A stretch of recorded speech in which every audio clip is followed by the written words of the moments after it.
राधे राधे जी सभी को। कैसे हैं आप सब? उम्मीद है आप सब अच्छे होंगे और अपनी तैयारी है उसको अच्छे से कर रहे होंगे। तो जैसा कि हमने पिछली क्लास में पार्ट 1 और 2 के जितने भी इम्पोर्टेंट फैक्ट थे क्लास 7th के सभी को डिस्कस कर लिया था, जो नई एनसीईआरटी की हमारी किताब लगाई गई है मल्हार की। तो आज हम अपनी क्लास 7th की एनसीईआरटी मल्हार पुस्तक से लेसन नंबर जो हमारा 3 है उसको पढ़ने वाले हैं। आगे आज हम 2 या 3 चैप्टर डिस्कस करेंगे। उसके बाद इसका जो आगे का पोर्शन बच जाएगा वो हम अगली क्लास में डिस्कस कर लेंगे। तो जिसने भी अभी तक चैनल को सब्सक्राइब नहीं किया है वो चैनल को सब्सक्राइब कर लेना, वीडियो को अंत तक देखना और अगर वीडियो अच्छी लगे तो उसको लाइक करना। बाकी ये इसको डिस्कस करने के बाद हम इसकी एमसीक्यू जो सीरीज़ है उसको अलग से लेकर आएंगे, तो आप वहाँ से जो आपके एमसीक्यू है उसकी तैयारी कर सकते हैं। तो चलिए चलते हैं अपने पाठ की ओर। तो पाठ है फूल और काटा, ठीक है। और इसके जो लेखक हैं वो है जी अयोध्या सिंह उपाध्याय हरि ओद, ठीक है जी। अब यहाँ मैं आपको पहले ये कविता पढ़ाने से पहले ये बता देती हूँ कि इसमें है क्या और इसमें बताया क्या गया है। इसमें फूल और कांटा, इसमें थोड़ा सा ये बताया गया है कि किस प्रकार फूल और कांटा एक ही परिवेश में रहते हैं, लेकिन जो फूल है उसकी प्रवृत्ति अलग होती है और जो कांटा है उसकी प्रवृत्ति अलग होती है। तो फूल है वो सुगंध बरसाता है, ठीक है, सुगंध देने का काम करता है। सब जो पूरा जो वातावरण है उसमें महक उत्पन्न करता है। और जो कांटा है वो क्या करता है, हाथ में चुभ जाता है तो खून निकाल देता है, पैर में चुभ जाता है तो भी खून निकाल देता है। तो किस प्रकार एक ही परिवेश में रहने के बावजूद भी दोनों की जो प्रवृत्ति है वो अलग अलग है, इसको बताया गया है। तो इसी प्रकार मनुष्य में भी ऐसा होता है कि सेम परिवेश में रहते हुए भी मनुष्य का जो स्वभाव है, एक का स्वभाव अलग होता है, दूसरे का स्वभाव अलग होता है। तो चलिए चलते अपनी कविता की तरफ और पढ़ते हैं। है जन्म लेते जगह में एक ही पौधा उन्हें है पालता, रात में उन पर चमकता चांद भी एक ही सी चांदनी है डालता। अब यहाँ फूल और कांटा दोनों की बात हो रही है कि दोनों क्या करते हैं भाई, एक ही पेड़ के ऊपर लगते हैं, ठीक है, एक ही पेड़ के ऊपर जन्म लेते हैं और एक ही पौधा उनको क्या करता है भाई, पालता है, ठीक है। रात में जो चांदनी है वो भी दोनों के ऊपर एक सी पड़ती है, जब चांद निकलता है तो फूल के ऊपर भी पड़ती है और कांटे के ऊपर भी पड़ती है। और एक ही चांदनी है डालता, मैं उन पर बरसता एक सा, यानी कि जो बादलों की बारिश है वो भी उन पर एक सी बरसती है। एक ही उन पर हवाएं हैं भाई, यानी कि हवा जब चलती है तो दोनों को समान रूप से क्या करती है, दोनों पे समान रूप से प्रभाव डालती है। पर सदा ही यह दिखाता है हमें ढंग उनके एक से होते नहीं, छेद कर काटा किसी की उंगलियां, फाड़ देता है किसी का वर वसन। प्यार डूबी तितलियों का पर कतर, भोर का है भेद देता श्याम तन। अब यहाँ कांटे के बारे में बताया गया है कि कांटा क्या करता है कि जो भोरा होता है, भवरा होता है, उसके भी तन को क्या कर देता है, भेद देता है। तो चलिए इसकी व्याख्या को समझते हैं और पढ़ते हैं। मैं इसको थोड़ा सा जूम कर देती हूँ। तो क्या बताया गया है, देखिए इस कविता, पहले तो ये ध्यान रखिए कि मल्हार पुस्तक से और इसके जो कवि है वो अयोध्या सिंह उपाध्याय हरि ओद है। आपसे ये क्वेश्चन भी पूछ सकता है कि फूल और कांटा जो कविता है वो उसके जो रचयिता है वो कौन है, तो अयोध्या सिंह उपाध्याय हरि ओद जी हैं। तो कवि ने इस कविता में फूल और कांटा दोनों के माध्यम से क्या कहा है भाई, मनुष्य के सद्गुण और दुर्गुणों के बीच का अंतर स्पष्ट किया है कि किस प्रकार मनुष्य के अंदर है वो सद्गुण होते हैं और किस प्रकार उसके अंदर ही क्या होते हैं, दुर्गुण होते हैं, यानी कि बुरे गुण होते हैं। कवि कहता है कि फूल और कांटा दोनों एक ही पौधे पर क्या करते हैं भाई, जन्म लेते हैं, उनका पालन पोषण भी एक ही पौधे के द्वारा होता है। रात के समय आकाश में चमकने वाली जो चंद्रमा है, ठीक है, वो शीतल चांदनी फूल के ऊपर और कांटे के ऊपर दोनों पर क्या डालता है, समान रूप से डालता है। जब बादल वर्षा करते हैं तब वे दोनों को समान रूप से ही क्या करते हैं भाई, जल प्रदान करते हैं। और इसी प्रकार मंद मंद जब सुहानी हवा चलती है तो वो भी क्या करती है, दोनों पर समान रूप से बहती है। कवि यहाँ क्या कहना चाहता है कि समान परिस्थितियों में पलने के बावजूद भी फूल और कांटों का जो स्वभाव है वो एक सा नहीं होता, बल्कि क्या होता है, भिन्न होता है। कांटा क्या करता है, कांटा उंगलियों को छेद कर घायल कर देता है और सुंदर जो वस्त्र है अगर उसमें अटक जाए, ठीक है, कांटे में अटक जाए तो क्या हो जाते हैं, वो फाड़ फाड़ देता है उनको। और जो फूल है वो क्या करता है, सभी को अपनी ओर आकर्षित करता है, तितलियों को भी आकर्षित करता है, ठीक है। लेकिन कांटा क्या करता है, कांटा उन्हीं तितलियों के पंख को काट देता है और भोरे के शरीर को भी क्या कर देता है भाई, घायल कर देता है। कवि ने यहाँ क्या संदेश देने का प्रयास किया है कि वातावरण समान होने पर भी व्यक्तियों के गुण और स्वभाव अलग अलग हो सकते हैं। जैसा कि मतलब होता है ना, एक घर में दो स्वभाव के व्यक्ति होते हैं, एक का स्वभाव अच्छा होता है, एक का थोड़ा तीखा होता है। तो ये वही बात बता रहे हैं कि समान परिस्थितियों में रहने के बावजूद भी दोनों का जो स्वभाव है वो अलग अलग हो सकता है। आगे चलते हैं। फूल लेकर तितलियों की गोद में भोरे को अपना अनूठा रस पिला, निज सुगंधों ओ निराले रंग से है सदा देता कलीजी की खिला, है खटकता एक सबकी आँख में, है खटकता एक सबकी आँख में। इसकी व्याख्या देखते हैं कि और इसकी जो आगे की पंक्ति है कि दूसरा है सोहतासुर शीश पर, किस तरह कुल की बढ़ाई काम दे, जो किसी में हो बड़प्पन की कसर। ठीक है, तो देखते हैं कि इसमें क्या बताया गया है। इन पंक्तियों के माध्यम से कवि क्या कहना चाहता है कि कवि ने ये कहा है कि फूल और कांटे की जो विशेषताओं के माध्यम से इन्होंने विशेषता बताई है कि ये अच्छे और बुरे स्वभाव का अंतर स्पष्ट किया है। देखिए, कवि कहता है कि फूल का स्वभाव है वो सुंदर और सुगंधित होता है, वह तितलियों को प्रेम पूर्वक अपने पास स्थान देता है, और भोरों को क्या करता है, अनूठा मधुर रस पिलाता है। यही लिखा हुआ था ऊपर। अपनी मोहक सुगंध और रंगों की निराली छटा से वह सभी के मन को प्रसन्न कर देता है। इसके विपरीत कांटा क्या करता है, कांटा अपने कठोर और कष्टदायक स्वभाव के कारण सबकी आंखों को खटकता है। मैंने यहाँ जितने भी इंपॉर्टेंट फैक्ट बनते हैं सबको पहले से हाईलाइट कर रखा है, तो अगर आपको ये पीडीएफ पढ़नी है तो ये ग्रुप से आप टेलीग्राम ग्रुप से डाउनलोड करके पढ़ लेना, मैं वहाँ पे इसको शेयर करूँगी। फूल का देवता यानी कि फूल के देवताओं, फूल को क्या होता है भाई, फूल को देवताओं के शीश पर चढ़ाया जाता है और वह सभी को क्या देता है, सुख देता है। अभी यहाँ से ये क्वेश्चन बन सकता है कि फूल को कहाँ चढ़ाया जाता है, तो देवताओं के शीश पर, क्योंकि वो क्या करता है भाई, सभी को सुख देने का काम करता है। अंत में कवि क्या संदेश देता है कि यदि हमारे कर्म अच्छे न हों तो और हम महान कार्य न करें तो केवल ऊंचे कुल में जन्म लेना किसी काम का नहीं होता। तो कहने का मतलब ये है कि यहाँ कवि ने ये बताया है कि अगर हम अच्छे कर्म नहीं करते और हमारा जन्म किसी बड़े घर में हो जाता है या किसी अच्छे महान ऊंचे कुल में हो जाता है तो वो कुल हमारा किसी काम का नहीं है, अगर हमारे कर्म क्या ना हो भाई, अच्छे ना हो, देश हित के लिए ना हो और लोगों की सेवा के लिए ना हो, तो कुछ भी काम के नहीं है। ये मैं पहले पढ़ा चुकी हूँ, बस यहाँ पे मैंने परिचय, जिसने पहले क्लास नहीं देखी है वो परिचय की जाके क्लास देख लेना, वहाँ मैंने सारे इंपॉर्टेंट फैक्ट डिस्कस कर दिए हैं। बस यहाँ इसको रखने का कारण ये था कि प्रिय प्रवास अयोध्या सिंह उपाध्याय जी का क्या है भाई, खड़ी बोली का प्रथम महाकाव्य इंपॉर्टेंट है, पूछा जाता है और पूछा जा सकता है।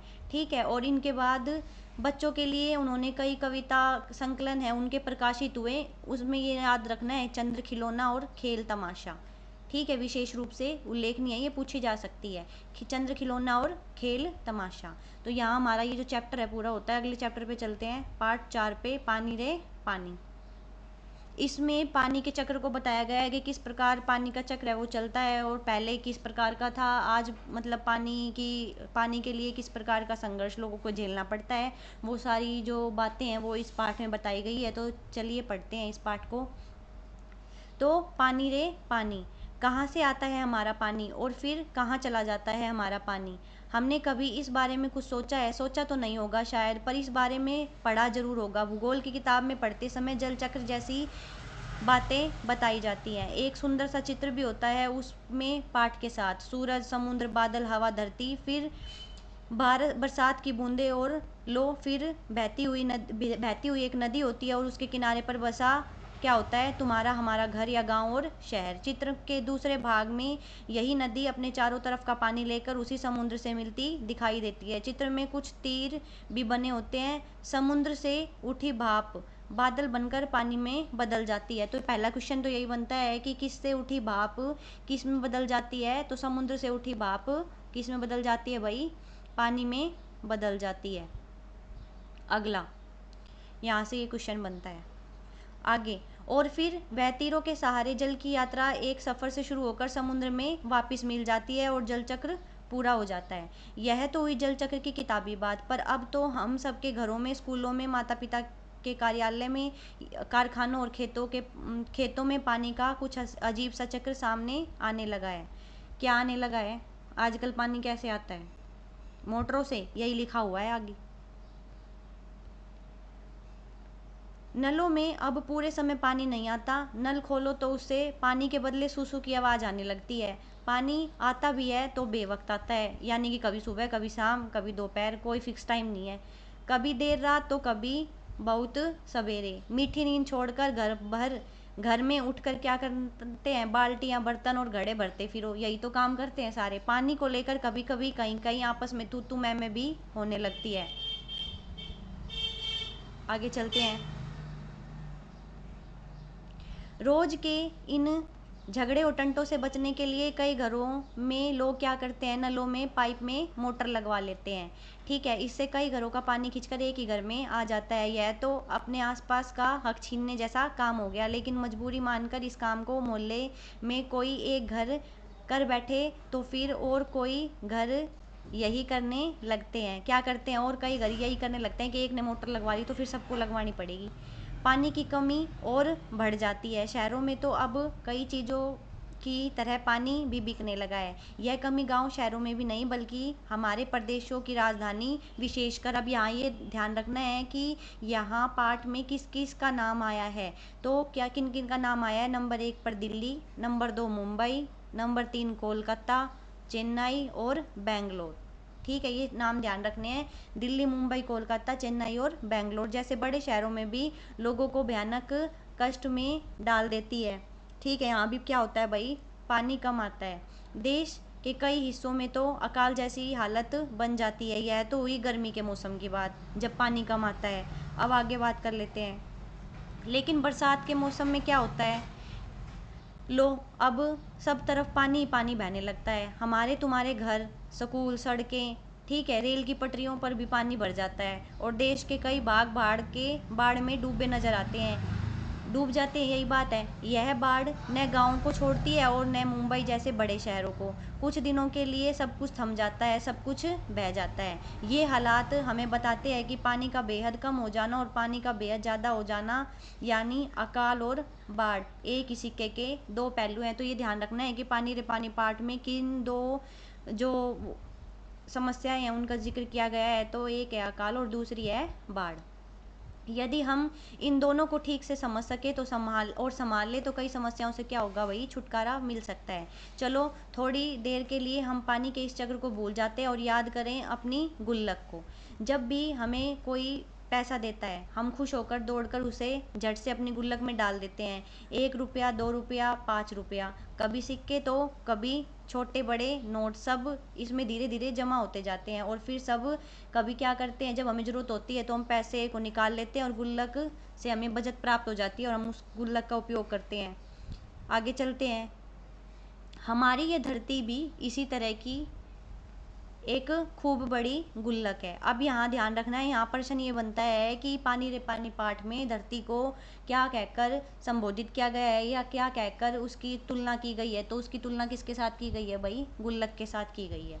मिट्टी की बनी इस विशाल गुल्लक में प्रकृति वर्षा के मौसम में खूब पानी बरसाती है। तब रुपयों से भी कई गुना कीमती इस वर्षा को हमें इस बड़ी गुल्लक में जमा कर लेना चाहिए। ठीक है, हमारे गांव में, शहर में जो छोटे बड़े तालाब, झील आदि हैं, वे धरती की गुल्लक में पानी भरने का काम करते हैं। तो कौन करते हैं? तालाब और झील। यहाँ पानी संग्रह की बात हो रही है कि किस प्रकार पानी को एक जगह इकट्ठा करके, जैसे गाँव में जोड़ वगैरह होते हैं, ठीक है, तो वो पानी रिस रिस के धरती में समाता रहता है, वो धरती के लिए फ़ायदेमंद होता है। ये चीज़ बताई जा रही है। तालाब भी अच्छे होते हैं, झील भी अच्छी होती हैं। इनमें जमा पानी जमीन के नीचे छिपे जल के भंडार में धीरे धीरे रिसकर छनकर जा मिलता है। इससे हमारा जो भूजल भंडार है समृद्ध हो जाता है और पानी का यह खजाना हमें दिखता नहीं, लेकिन इसी खजाने में हम बरसात का मौसम बीत जाने के बाद पूरे साल भरकर और क्या कर सकते हैं? उसका उपयोग कर सकते हैं। और घरों में, खेतों में, पाठशालाओं में पानी क्या कर सकते हैं? पानी निकाल सकते हैं।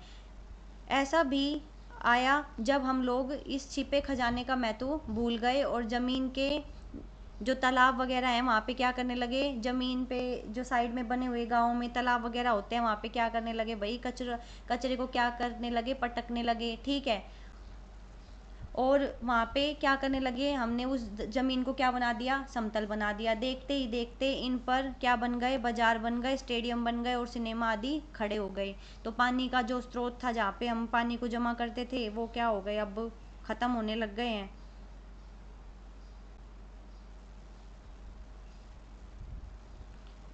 इतनी बड़ी गलती की सज़ा अब हम सबको मिल रही है। गर्मी के दिनों में हम और बरसात के दिनों में हमारी बस्तियां डूबने लगती है, इसलिए हमें अकाल और बाढ़ जैसी समस्याओं का सामना करना पड़ता है। अपने आसपास के जल स्रोतों की और तालाबों की और नदियों की आदि की रखवाली करना अच्छा था, लेकिन हमने क्या किया, उसको प्रभावित कर दिया अपने कर्मों से।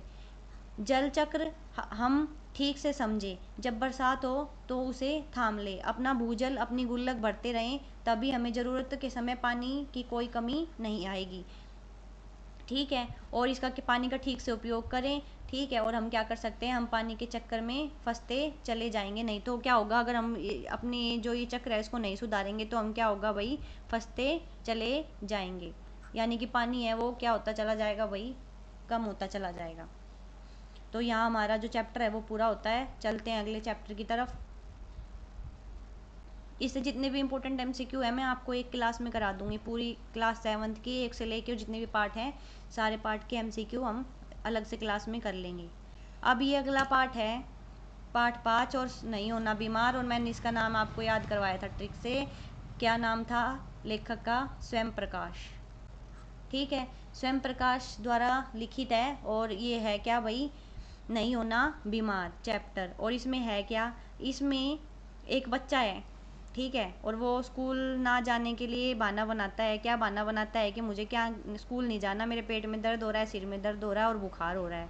ठीक है, और वो सोचता है कि अगर वो ऐसा बहाना बनाएगा ना तो उसे क्या होगा भाई, उसे साबूदाने की खीर खाने को मिलेगी। लेकिन लास्ट में उसे साबूदाने की खीर तो नहीं मिलती, और बेचारे को खाना भी है वो भी खिचड़ी वगैरह मिलती है। तो यहाँ उसी इंटरेस्टिंग सी कहानी है, चलो पढ़ लेते हैं। और यहाँ पे कुछ इंपॉर्टेंट फैक्ट भी है जो हमसे एग्ज़ाम में पूछे जा सकते हैं, तो उनको भी हम क्या कर लेते हैं भाई, डिस्कस कर लेते हैं। तो चलिए,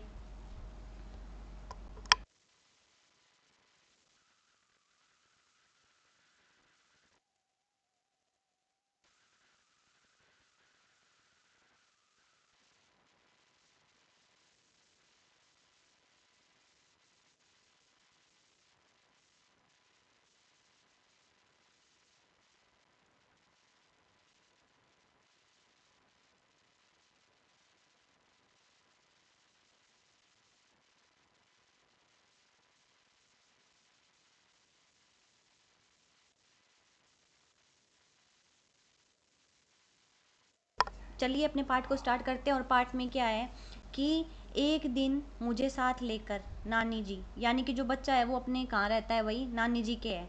नानी जी हमारे पड़ोसी सुधाकर काका, नाम याद रखना है, पड़ोसी का नाम क्या है भाई, सुधाकर काका, को देखने गई जो बीमार थे। वे अस्पताल में भर्ती थे। अस्पताल जाने का यह मेरा पहला अवसर था। एक बड़े से वार्ड में कई क्या थे भाई, एक जैसे, अब वो अस्पताल का वर्णन कर रहा है कि जो वो वार्ड था उसमें क्या थे भाई, एक जैसे पलंग लाइन में लगे हुए थे। सब पर एक जैसी सफ़ेद चादर और लाल कंबल था। कैसे कलर की सफ़ेद चादर और लाल कंबल, सफ़ेद दीवारें, ऊंची छत, खिड़कियों पर पर्दे, हरे पर्दे टंगे हुए थे। ठीक है, फर्श था वो चमकदार था। ठीक है, एक पलंग पर सुधाकर काका लेटे हुए थे। एकदम पास पहुंचने पर दिखाई दिया। हमें देखकर सुधाकर काका जैसे बहुत खुश हुए। नानी जी ने क्या किया भाई, उनके सिर पर हाथ फेरा। तो सुधाकर काका के सिर पर हाथ किसने फेरा, उस बच्चे की नानी जी ने। और सिराने खड़ी हो गई और हालचाल पूछने लगी। अस्पताल का माहौल मुझे बहुत ही अच्छा लग रहा था। बड़ी बड़ी खिड़कियां थी, ठीक है, और क्या था, खिड़कियों के आसपास जो हरे भरे पेड़ थे वो झूम रहे थे। न ट्रैफिक का शोरगुल था, न धूल थी, न मच्छर न मक्खी। सिर्फ लोगों की धीरे धीरे बातचीत करने की धीमी धीमी गुनगुन थी। बाकी एकदम क्या थी, शांति थी। तभी सफ़ेद कपड़ों में एक नर्स आई। तो नर्स ने क्या कपड़े पहन रखे थे, सफ़ेद कपड़ों में एक नर्स आई।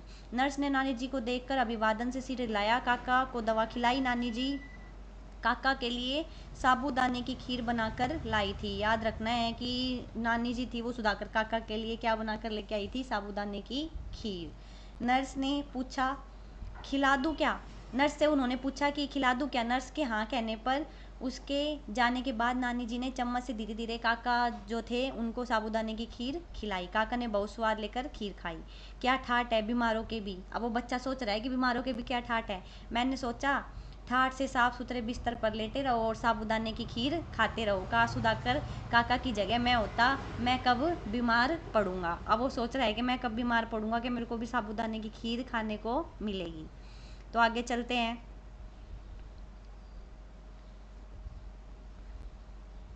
ये पीडीएफ 1 मिनट में सेट कर लेती हूँ।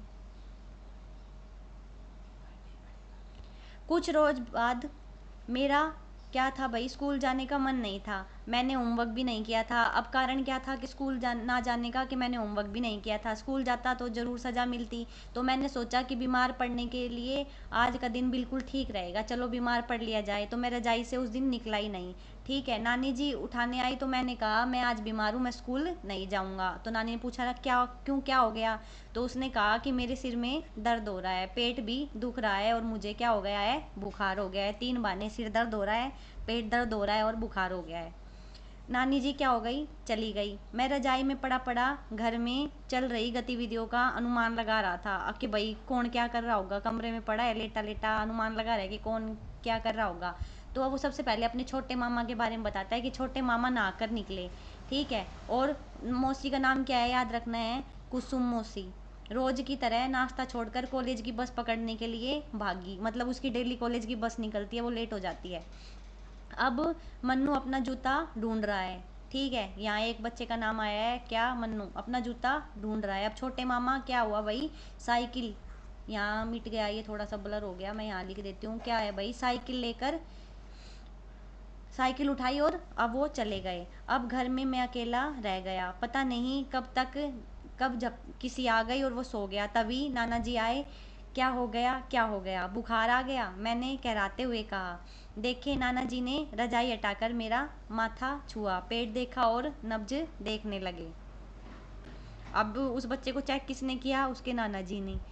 इसी बीच नानी जी भी आ गई। बोली कि क्या हुआ। नानी जी ने पूछा। बुखार तो नहीं है, नाना जी बोले। अब वो बोले कि इसको बुखार तो है नहीं। आपको पता नहीं चल रहा, थर्मामीटर लगा कर देखिए। मैंने कहा मुझे पता था घर में कोई नहीं है। ठीक है, और थर्मामीटर लगा भी लिया तो देखेगा कौन। पर खुद को बीमार साबित करने के लिए यह चाल अच्छी थी। बहुत ढूंढा गया पर थर्मामीटर नहीं मिला। शायद कोई मांग कर ले गया था। फिर नाना जी की आवाज़ आई, ले पुड़िया खा ले। अब उसके नाना जी ने उसको खाने के लिए क्या दिया, तो याद रखना कि एक पुड़िया दी। ठीक है, जैसे पहले ज़माने में वैद्य जी देते थे ना कि भाई इसको खा ले, पेट का दर्द है, वो सिर का दर्द है, वो ठीक हो जाएगा। न चाहते हुए भी मुझे वो कड़वी पुड़िया खानी पड़ी। ठीक है, कड़वी पुड़िया खानी पड़ी और काढ़े जैसी चाय पीनी पड़ी। फिर नाना जी बोले, आज इसे खाने के लिए कुछ मत देना और इसको आराम करने दो, शाम को देखेंगे। अब बेचारे के साबूदाने की खीर खाने की जो प्लानिंग थी वो सारी मिट्टी में मिल गई। वो उन्होंने तो यूं ही कह दिया कि उसको खाने के लिए मत देना।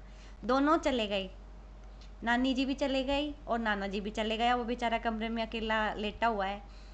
मैं पता नहीं कब नींद में गुड़प्पू हो गया। कुछ देर बाद मेरी आँख खुली। मुझे बड़ी तेज इच्छा हुई कि इसी समय बाहर निकलकर थोड़ी रोशनी देखूं बाहर की। ठीक है, और गली की चहल पहल देखूं। देखा जाए, अब वो बाहर उनके घर के बाहर कोई दुकान है, तो उसका नाम याद रखना है, वो है चंदू भाई ड्राई क्लीनर। ठीक है, तो ड्राई क्लीनर की दुकान है तो वो उसको देखना चाहता है। उसके बाद तेज राम की दुकान पर कितने ग्राहक बैठे हैं ये देखना चाहता है। पहले तो वो ये देखता है कि ड्राई क्लीनर क्या कर रहे हैं ये देखना चाहता है। फिर वो देखता है कि तेजराम की दुकान पर कितने ग्राहक बैठे हैं। फिर महेश का नाम आया है। महेश के घी सेंटर ने, मतलब जो महेश का वहाँ पे घी सेंटर है, उसने मलाई का भगोना आँच पर चढ़ाया है या नहीं। तो याद रखना है, चंदू भाई, महेश और तेजराम, 3 नाम यहाँ पे आए हैं और तीनों का काम भी। चढ़ाया है या नहीं। टेलीफोन की तारों पर कितनी चिड़िया बैठी है, लेकिन मजबूरी थी, चाहे जितनी भी कोशिश कर लूँ, क्या करना था, लेटे ही रहना था। कुछ देर इधर उधर की स्कूल की दोस्तों की बातें सोचता रहा, फिर लेटे लेटे पीठ दुखने लगी और उठकर बैठ गया, लेकिन बाहर कुछ आहट होते ही फिर से लेट गया। नाना जी आए, बोले अब कैसा है तेरा सिर का दर्द। मैंने कहा ठीक है, फिर भी एक पुड़िया और खिला दी। पहले एक खाई थी, अब दूसरी एक और खिला दी, तो उसने टोटल 2 पुड़िया खा ली है। अचानक मुझे भूख सी लगी। फल या साबूदाने की खीर मिलने की उम्मीद। तो अब सुबह जो हत्या हो चुकी थी, जो मतलब फल मिलने थे और साबूदाने की खीर मिलनी थी, उस उम्मीद की तो सुबह ही क्या हो चुकी थी, हत्या हो चुकी थी। अब अब क्या था भाई, नानी जी ने जाकर कुछ मतलब खाने के लिए मांगा, तो क्या कहा उन्होंने ये कहा कि अब नानी जी ने जाकर कहूँ कि भूख लग रही है, उनको जाकर कहता हूँ, तो वो क्या करेगी, ज़्यादा से ज़्यादा यही कहेगी कि दूध पी ले। यह, या फिर नाना जी से पूछने चली जाएगी, वो कह रहा है कि उसको भूख लगी है, बताओ क्या खाने के लिए दूं। वही जो सुबह कह रहे थे, तबीयत ढीली है, इसे अच्छा है भूखे रहो, इसे कुछ खाने के लिए मत देना, क्या होगा भूखे रहने से, एक दिन का उपवास हो जाएगा और विकार निकल जाएंगे। क्या मुसीबत है, पड़े रहो, आखिर कब तक कोई पड़ा रह सकता है, इससे तो अच्छा है स्कूल चला जाता, पीट लेता बेचारा, है ना, सजा मिलती तो मिल जाती, कितना मजा आता, रिसेस में कम से कम ठेले पर जाकर नमक लगाकर अमरूद तो खाते कटर कटर। तो क्या खाने की बात कर रहा है वो, अमरूद, याद रखना है, यहाँ पे फल के नाम दे देगा, आम, जामुन, ठीक है, केला, ठीक है, सेब, तो फिर याद रखना है कि क्या है भाई, अमरूद।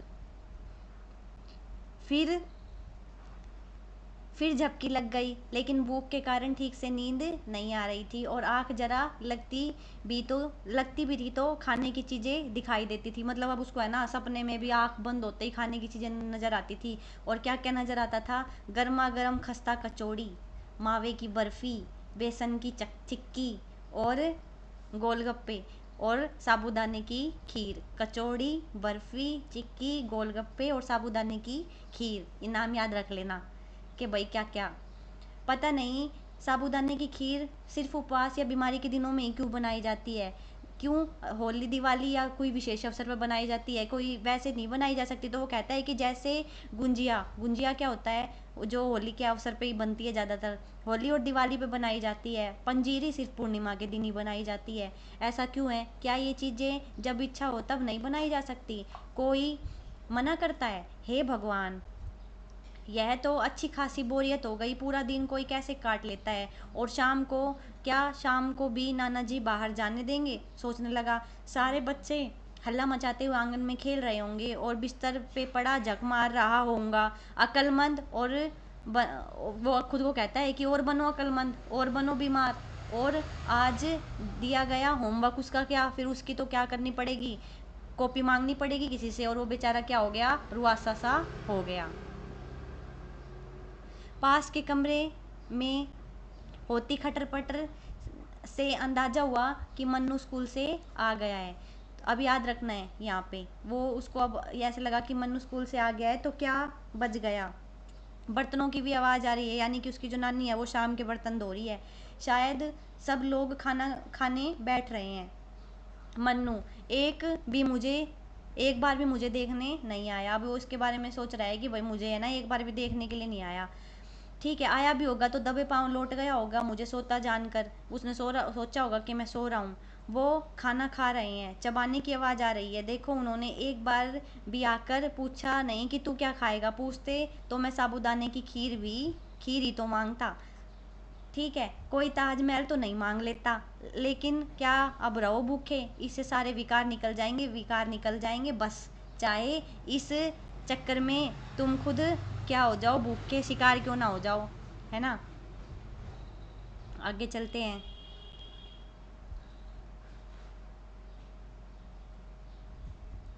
आज क्या खाना बना होगा। अब वो सोचता है कि खुशबू तो दाल चावल की आ रही है, तो उनके घर में क्या बना है भाई, दाल चावल, अरहर की दाल, दाल का नाम है अरहर की दाल, और उसमें हींग का बघार, ऊपर से बारीक कटा हरा धनिया और आधा चम्मच देसी घी। फिर उसमें उन्होंने नींबू निचोड़ा होगा थोड़ा सा, और इस पर भी क्या होगा भाई, थोड़ा सा इस बीमार को भी दे दे कोई। अब वो है ना सोच रहा है, पड़ा पड़ा अरहर की दाल की खुशबू आ रही है, उन्होंने हींग का बघार किया होगा, ऊपर से धनिया डाला होगा, फिर देसी घी डाला होगा, है ना, और नींबू निचोड़ा होगा। लेकिन खुशबू तो किसी और चीज़ की ही है। क्या हरी मिर्च तली जा रही है? अब वो हरी मिर्च भी तलने की उसको खुशबू आ रही है। उसे दाल दाल और चक्की में डालकर क्या किया होगा भाई, दाल चावल, यहाँ पे दाल और चावल है भाई, दाल और चावल में डालकर क्या किया होगा, मसल कर खा रहे होंगे। जब रहा नहीं गया तो मैं रजाई क्या करा, फेंक कर खड़ा हो गया, दबे पाँव दरवाजे तक गया और चुपके से झांकने लगा। हाँ, दाल चावल तली हुई हरी मिर्च, उसने देखा कि सब क्या खा रहे हैं, दाल चावल खा रहे हैं और तली हुई हरी मिर्च। अब ये जो मुन्नू है वो क्या कर रहा है, आम चूस रहा है। अब यहाँ एक फल का नाम आया है कि मन्नू क्या खा रहा था, तो वो क्या खा रहा था भाई, आम। ठीक है, आम चूस रहा है। आम इस मौसम में जरूर बम्बई वाले चाचा जी ने भेजे होंगे, याद रखना किसने भेजे थे आम, बम्बई वाले चाचा जी ने। कैसे कैसे चूस रहा है, पूरी गुठली मुंह में ठूसे हुए है, जैसे आम कभी ना देखा हो, भुक्खड़ कहीं का। पूरा हाथ भी सान रखा है। मैं जलन गुस्से और कुड़न में पाँव पटकता वापस बिस्तर पर आ गया। उस पूरे दिन मुझे भूख क्या कर रही थी, सता रही थी, और भूखा रहना पड़ा और सारे विकार निकल गए। इसके बाद स्कूल की छुट्टी मारने के लिए मैंने बीमारी का बहाना कभी नहीं बनाया। अब उसको अक्ल आ गई कि पूरे दिन भूखा रहना पड़ता है, घर के तो है भूखे रखते हैं, तो आज के बाद कभी यूँ नहीं कहूँगा कि मेरे को स्कूल इसलिए नहीं जाना क्योंकि क्या भाई मैं बीमार हूँ। तो यहाँ हमारा ये जो पार्ट है वो पूरा होता है। ठीक है, और इसके जो भी इम्पोर्टेंट फैक्ट हैं वो मैंने आपको पिछली क्लास में करवा दिए हैं। तो सबको वही थैंक यू। आपको क्लास अच्छी लगी हो तो क्लास को लाइक करना और चैनल को सब्सक्राइब करना। बाकी जो आगे चैप्टर बच गए हैं वो हम अगली क्लास में डिस्कस कर लेंगे। तो मिलते हैं अगली क्लास में।